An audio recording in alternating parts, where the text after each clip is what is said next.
പെൺകുട്ടികൾ കൂടുതലും ഒരു ഫാദറിൻ്റെ ഫിഗറിലുള്ള ഹസ്ബൻഡിനെ ആയിരിക്കും എക്സ്പെക്റ്റ് ചെയ്യുന്നത്. അതായത് ഒരു പെൺകുട്ടി ഏറ്റവും കൂടുതൽ safety, security, respect, dependability, connections, trust ഇതെല്ലാം ആദ്യമായി എക്സ്പീരിയൻസ് ചെയ്തിട്ടുള്ള മെയിൽ എന്ന് പറയുന്നത് അവളുടെ ഫാദർ ആയിരിക്കും. ചിലരുടെയൊക്കെ കേസിൽ ഇത് വ്യത്യസ്തമായിരിക്കാം.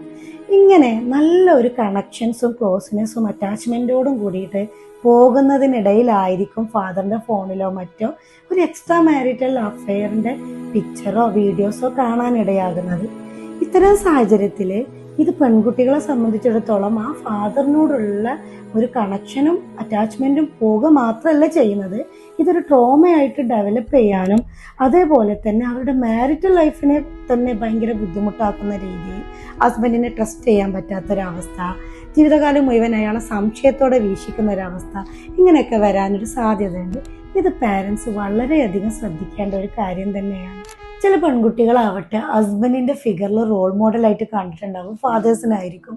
ഇങ്ങനെ സംഭവിക്കുമ്പോൾ അവർ ചിന്തിക്കുന്നത്, എൻ്റെ മദർ ഇത്രത്തോളം ട്രസ്റ്റ് ചെയ്തിട്ട് ഫാദറിന് മദറിനെ ചീറ്റ് ചെയ്യാൻ കഴിഞ്ഞിട്ടുണ്ടെങ്കിൽ ഈ ലോകത്ത് ഇനി ഞാൻ ആരെയാണ് വിശ്വസിക്കുക, അതുകൊണ്ട് ഞാനൊരു മാരേജിലേക്ക് പോകുന്നില്ല എന്നൊരു കൺക്ലൂഷനിൽ എത്തുന്നതാണ്. ഇവരോട് എനിക്ക് പറയാനുള്ളത്, എല്ലാ മെയിലും ഒരുപോലെയൊന്നും അല്ല. അതുകൊണ്ട് ഒരു കൺക്ലൂഷനിൽ എത്തുന്നതിന് മുമ്പ് നിങ്ങളൊരു പ്രൊഫഷണൽ സപ്പോർട്ട് സ്വീകരിക്കുന്നത് നല്ലതായിരിക്കും.